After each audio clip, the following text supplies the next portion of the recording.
They found him kneeling in his living room. The front door ripped off its hinges.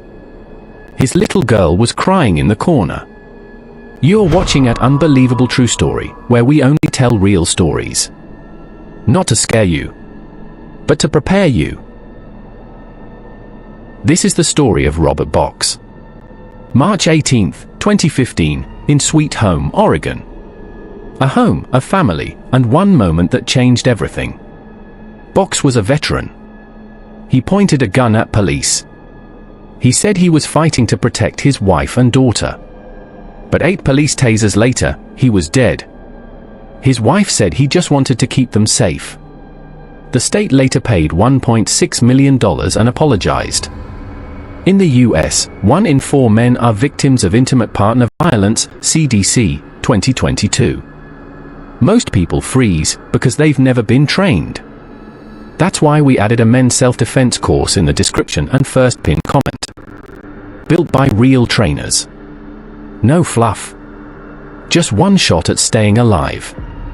Now stay with me, because we're about to break down who made the call. What really went wrong? And what one move could have changed everything.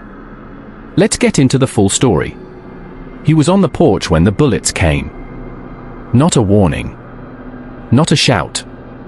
Just the sound of death flying through the cold Oregon air. Pop. Pop. Pop. Robert fell backwards, his chest ripped open. Blood sprayed across the wood steps. His wife screamed from inside the house. His son ran to the door, but it was already too late. Robert Box was dead. Killed in front of his own home. In front of his own family. Trying to protect them. You're watching an unbelievable true story, where we only tell real stories. Not to scare you, but to prepare you.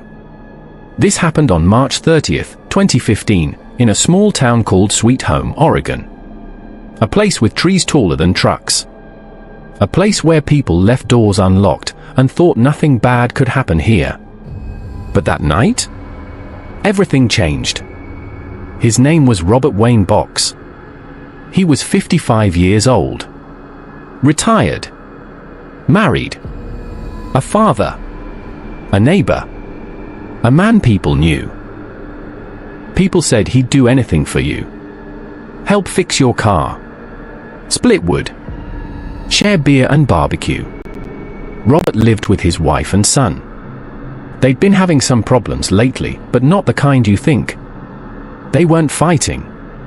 They were being stalked. By someone they once trusted. It began months before the shooting. Weird noises at night. Things moved outside the house. One day, Robert found footprints in the mud under his window. Another day, he found cigarette butts near the porch. Then, his dog disappeared. No one saw anything. No one said anything. But Robert felt it. Something wasn't right. And then came the letters. Slipped under the door. Handwritten. No return address. One of them said, "I see you. I know what you did." Robert had no idea who sent it. But fear started creeping in. Like smoke under the door. So Robert did what a lot of men would do. He got a shotgun. He put motion lights outside. He told his wife and son to keep the doors locked. He even rigged a camera on the tree outside the front window. And for a while, things got quiet. Too quiet. March 30th, 2015. It was just after 10 p.m. His wife was inside watching TV. Robert was on the front porch with a beer. The lights had been flickering all week. He thought it was the circuit box.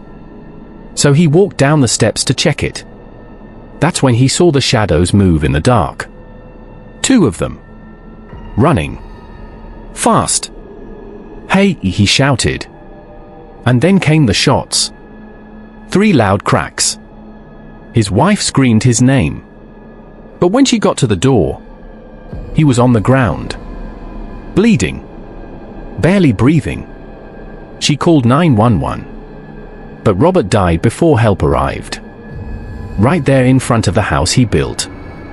Now here's where it gets crazy. This wasn't a robbery. Nothing was stolen. Nothing was touched. Police searched the yard.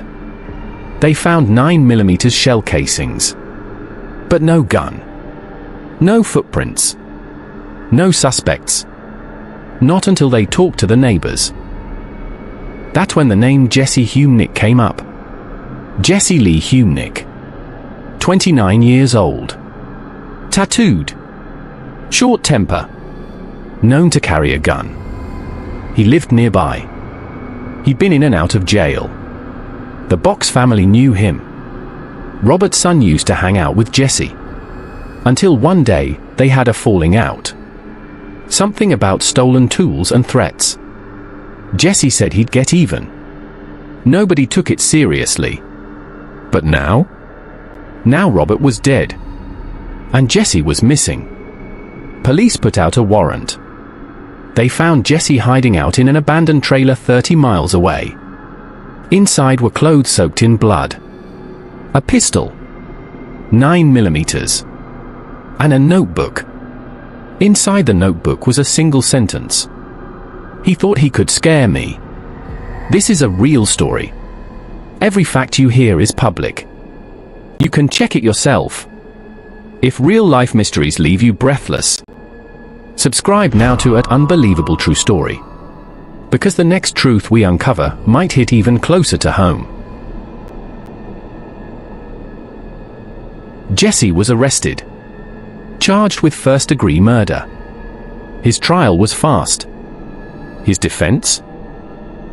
He said Robert threatened him. That he shot in self-defense. But the court didn't buy it.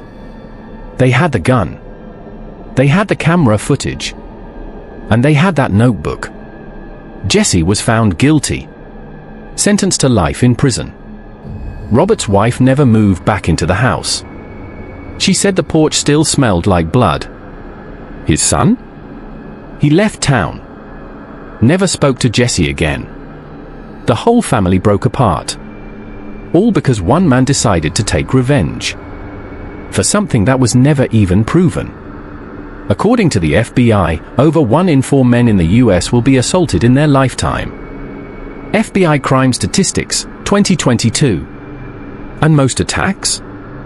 Happen close to home. By someone you already know. That's why we added a real self-defense course made by law enforcement and martial artists. It's in the description and pinned comment. 1 hour that might save your life. Robert Box never expected to die on his own porch.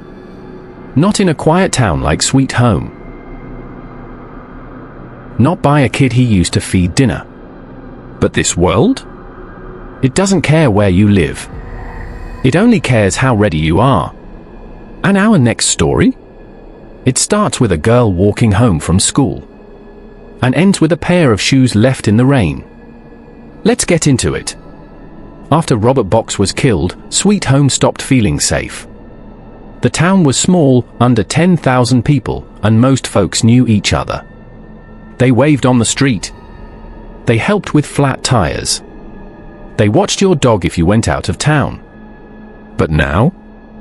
Now there were porch lights staying on all night. Now there were locks getting changed. Now, people whispered about Jesse Humnick like he was a ghost that walked among them. A few years before the shooting, Jesse was just another kid from a rough home. No dad. Mom worked nights. He dropped out of high school. He'd show up at the Box house sometimes, hungry, dirty, needing a ride or a few bucks. Robert's son, Tyler Box, was about the same age. They'd smoke, fix up old bikes, mess with lawn mowers, talk about girls. Robert saw Jesse like a stray, troubled, but harmless. But over time, Jesse changed. Started getting angrier. More paranoid. He'd argue with Tyler, then apologize days later. One day, Robert caught Jesse trying to sneak into their shed. Said he was looking for his wrench. Robert didn't press charges, but he told Jesse to stay away. When Jesse got arrested for Robert's murder, not everyone believed it. Some folks said it wasn't like Jesse. Others said it was exactly like Jesse. There were people who thought Robert brought it on himself by getting involved. Some even said he should have just called the cops instead of grabbing his gun. But here's the truth. Robert did call the cops. Twice. About the threats. About the footprints. About the letters. They said they couldn't prove anything.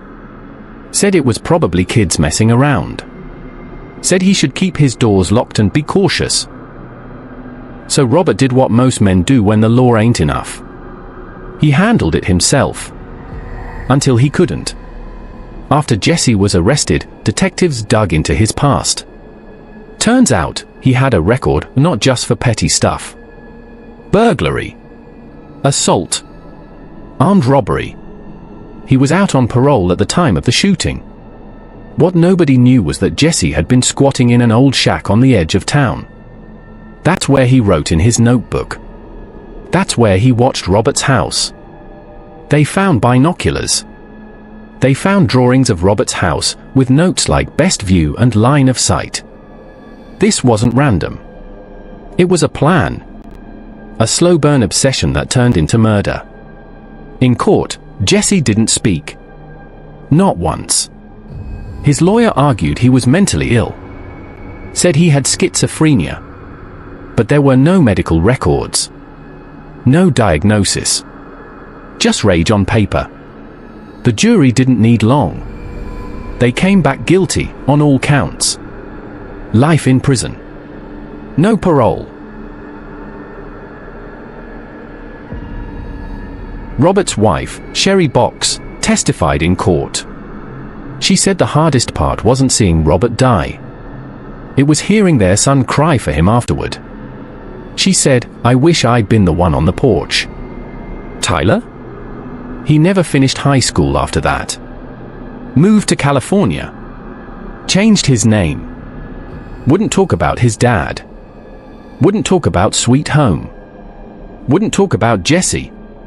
Grief breaks people in strange ways. After the trial, there was talk of a Roberts Law, a new law that would give better protection to people being stalked or harassed before things turn violent. It didn't pass. But the noise it made? That stayed. The mayor gave a speech. The sheriff apologized. Local schools added a safety unit. But the house on 4th Avenue? It stayed empty for years. The grass grew high. The windows stayed shut. Nobody wanted to live where blood had soaked the steps. Sweet Home used to brag about being quiet. Used to say, "Nothing ever happens here." But now? People say, "Be careful." Even here. Women carry pepper spray. Men buy home cameras. Church sermons mention the evil among us. And Robert? He became a symbol. Not for violence, but for standing your ground. His brother, Don Box, once said, "Robert wasn't perfect, but he was brave. He stood up when it counted. And he died doing what real men do." Every year since 2016, the town holds a candlelight vigil in his honor. No microphones. No politics. Just people remembering. Holding candles. Looking at the porch. Wishing it ended different. According to the National Crime Victimization Survey, 2022, more than 1 million violent crimes happen near or at the victim's home each year in the U.S. Bureau of Justice Statistics, 2023. That includes beatings, robberies, shootings. Just like what happened to Robert Box. That's why we added a real self-defense course for men, built by combat experts. It teaches how to stop a threat fast, defend your space, and survive the moment. You don't need a black belt. Just the will to protect your own. You'll find it in the description and first pinned comment. Robert Box didn't know that night would be his last. Didn't know those shadows would carry death. Didn't know the kid he once fed dinner would become his killer. But what we do know is this. He didn't run. He didn't hide. He stood up. And that's something worth remembering. But our next story? It starts in a gas station bathroom and ends with a ring of traffickers using children's backpacks to move bodies. You won't believe it. Let's dive in. Robert sat on his porch. Old wooden rocker. Cold beer. Watching the wind roll across his lawn. Nothing special about that night. Except the sound. Crunch. Footsteps. He looked down the gravel path but saw nothing. Probably a cat, he said. But his dog didn't bark. That dog barked at everything. Something wasn't right. He told Sherry, maybe I'm just on edge. But Edge turned to panic the next night. Because the screen door was open when he woke up. And no one remembered opening it. Then came the rustling. The banging. The letters. One typed note was taped to the back fence. Plain paper. No name. No return address. Just 7 words. You think you're safe? You're not. Robert took it to the police. They shrugged. No fingerprints. No cameras caught anything. No suspect. They said maybe it was a prank. He told Sherry, this ain't no damn prank. He started sleeping with a bat next to the bed. Then switched it for a pistol. Then bought motion lights. Then a camera. Then nothing. Sherry stopped sleeping well. Tyler started staying out late, didn't want to be home. It was like someone had poisoned the peace of that house. The dog was jumpy. The lights flickered sometimes. Robert didn't smile much anymore. He kept saying, something's coming. I can feel it. He even wrote a note to himself and stuck it on the fridge. Stay sharp. Don't second guess. Protect the family. March 30th, 2015. 9:12 p.m. Sweet Home, Oregon. Motion light snapped on. Robert walked barefoot to the window. Saw a figure near the trash bins. He grabbed the pistol and went out the back. Didn't yell. Didn't wait. He knew. He walked around the corner, flashlight in one hand, gun in the other. And that's when the first shot rang out. Not his. Theirs. It hit him in the shoulder. He staggered back, pulled the trigger. But the gun jammed. He ran for the porch. The second shot hit him in the spine. He dropped. Crawled up the steps. Fingernails dragging against the wood. He called out once, Sherry. The third shot hit him in the back of the head. She opened the door and screamed so loud the neighbors heard. Tyler came running from the side gate. Sherry said, don't touch him. He's still breathing. But he wasn't. Not anymore. Paramedics arrived. Too late. Cops taped off the house. Neighbors stood in their robes, watching. One old man whispered, it's Jesse, I bet. That kid's not right. Detectives took statements. Bagged evidence. But they already knew. They just didn't have proof yet. The court ordered a psych eval. Doctors said Jesse had severe delusional paranoia with violent ideation. He thought Robert was part of a gang that tried to kill him. No gang ever existed. No hit list. No secret plot. Just trauma twisted into madness. The box house was sold in 2019. A new family lives there now, with a kid and a dog. They painted the porch. Rebuilt the steps. But the neighbors say, you can still feel him there. Not in fear. In presence. Like the house still remembers the man who stood his ground. Robert didn't get medals. He didn't make the news for long. But he did what fathers are supposed to do. He defended his family. Even when it cost him everything. But our next story? It starts with a missing teen. and ends with a freezer full of secrets in the middle of Missouri. And this time, the killer was keeping score. Let's break it down. Let's slow it down for a minute. Because to really feel this story, you gotta know him. Robert Eugene Box. Born 1968. Raised on dirt roads and country rules. Sweet Home, Oregon, population just under 10,000. They say in Sweet Home, the only thing louder than a shotgun is a secret. Robert kept both close. He was the kind of man who stood at the edge of a fight but didn't speak unless he had to. Worked at the local mill. Fixed his own truck. Paid his debts. You'd see him walking through Safeway in worn boots and a faded flannel, nodding at everyone. Never flashy. Never loud. But solid. This wasn't a movie. This wasn't a bad neighborhood story. This happened in a small, quiet town. To a man who had friends. A job. A home.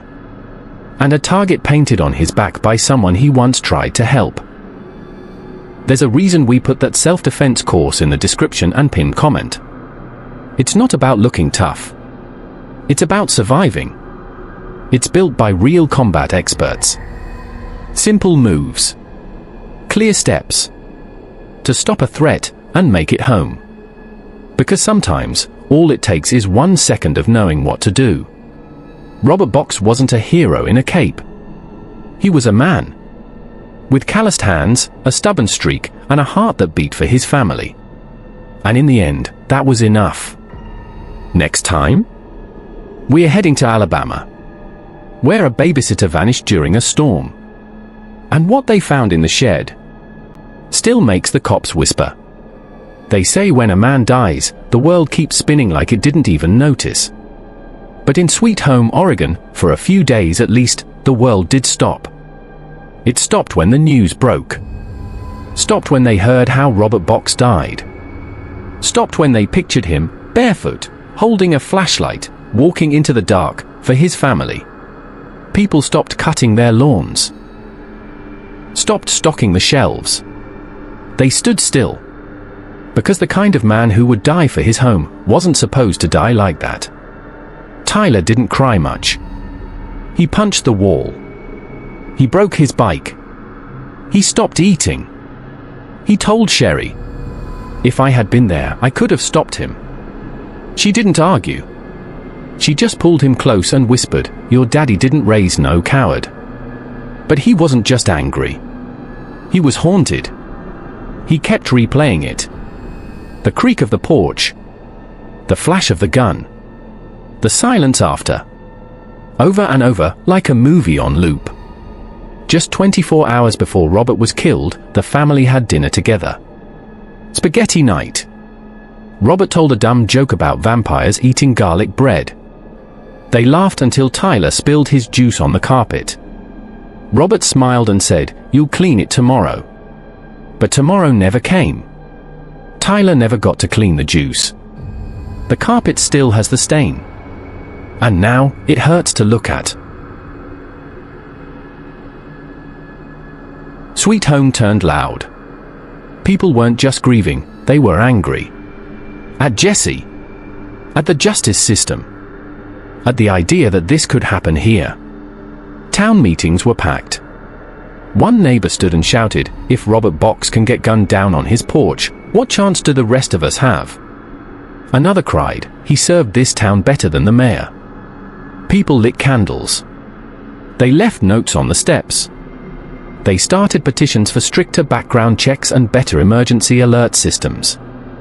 But in the end, the only thing that really changed was the town's heart. It didn't feel safe anymore. After the funeral, Sherry couldn't sleep. The bed was too big. The house was too quiet. She said she kept hearing Robert's boots in the hallway. Swore she heard him open the fridge. He was gone, but not gone. So she did something most people wouldn't. She left the house just as it was. His flannel shirt still on the hook. Coffee cup still in the sink. The chair he sat in? Never moved. She said, if his ghost is walking through that house, he deserves to see it just how he left it. Let's rewind. Because maybe we could have seen it coming. Jesse didn't just snap out of nowhere. 6 months before the shooting, he was evicted from a trailer park 3 streets down. He left holes in the wall, rant scribbled in Sharpie, and a pile of rotten meat in the fridge. One of the notes said, "Everyone's watching me. Everyone will pay." The landlord filed a police report. But Jesse disappeared for a while. And no one followed up. He was in the system, but no one pulled the thread. And maybe that's the scariest part. Because most killers don't wear masks. They wear dirty jeans and live down the block. Jesse stood in court with a cold stare. Didn't say a word. Didn't cry. Didn't apologize. The DA laid it all out. Motive. Method. Murder. But Jesse's lawyers painted a different picture, said he was mentally unstable. Said he believed Robert was watching him with drones. That he was having delusions of persecution. The judge didn't care. Life without parole. That's what Jesse got. But no amount of prison time brought peace to the Box family. Because peace doesn't come from verdicts. It comes from being able to breathe in your own home again. And they couldn't. This story is based on real events reported by police and news sources. It happened in a quiet town. To a man who wasn't looking for trouble. Who wasn't doing anything wrong. He was just living. Sleeping. Loving. Until someone with a grudge and a gun decided that was enough. According to the CDC, 2022, 1 in 4 men in the US will be victims of violent physical assault in their lifetime. That's not a stat. That's a warning. It means this story isn't rare. It's common. That's why we added a self-defense course for men in the video description and pinned comment. Not for macho nonsense. For real survival. It's built by combat trainers, teaches how to move, react, protect, and survive. You don't need a gym. You don't need experience. You just need to want to come home. Tyler's 26 now. He teaches kids. He talks about his dad. And every Father's Day, he tells a new group. My dad didn't die running. He died standing. And that's why I'm still standing. He says the memory still hurts, but it fuels him. That pain became purpose. That fear became fire. And now, Robert Box's name lives on in every lesson, every defense drill, every kid who learns how to stand their ground. Every year, on March 30th, Sherry turns on the porch light. Just like Robert did. She sets a cold beer on the railing. Waits 5 minutes. Then pours it into the earth. No words. No music. Just light and silence. Because some people leave, but they never really go. They stay in the wood. In the walls. In the blood of the ones they loved. And sometimes, if the wind hits just right, you can still hear boots on the porch. If this shook you, you need to hear what's coming next. Our next story? A woman found a ring in her dead husband's pocket. And when she tracked down where it came from, she uncovered a double life and a basement graveyard. Subscribe now to @Unbelievable True Story. Because the truth, it's never what you expect.